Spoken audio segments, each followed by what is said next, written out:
देश के किसान एक बार फिर अपनी एमएसपी की मांगों को लेकर सड़कों पर बैठ गए। किसान अपनी एमएसपी सहित कई मांगों को लेकर दिल्ली कूच की तैयारी में थे, परंतु हरियाणा पुलिस ने उन्हें हरियाणा पंजाब के शंभू और खनौरी बॉर्डर पर रोक लिया। इस पर देखिए हमारी एक खास रिपोर्ट।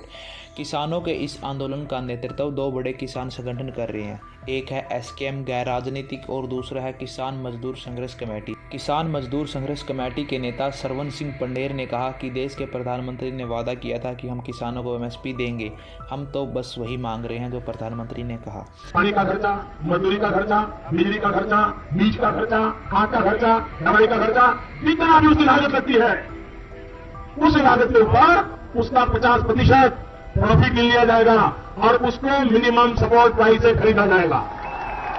अब कोई किसान को लूट नहीं पाएगा। भारत के कृषि मंत्री अर्जुन सिंह मुंडा ने कहा कि सरकार बातचीत के लिए तैयार है। हम किसानों की हर समस्या को सुनेंगे और उनका जल्द से जल्द समाधान करने का प्रयास करेंगे। कृषि मंत्री अर्जुन सिंह मुंडा ने कहा, सरकार बातचीत के द्वारा किसानों की समस्या का हल निकालने का प्रयास करेगी। किसान और सरकार के बीच एक सप्ताह से टकराव की स्थिति बरकरार है।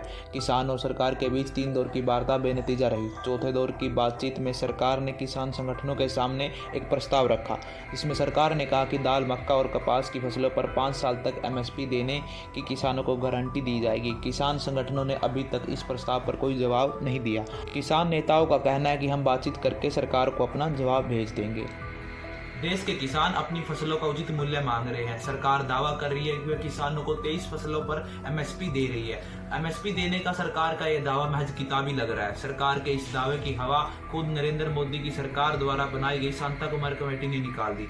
शांता कुमार कमेटी ने दावा किया है कि देश के औसतन 6% किसान ही अपनी फसल को एमएसपी पर बेच पाते हैं। बाकी 94% किसानों का क्या, उनकी फसलों का क्या?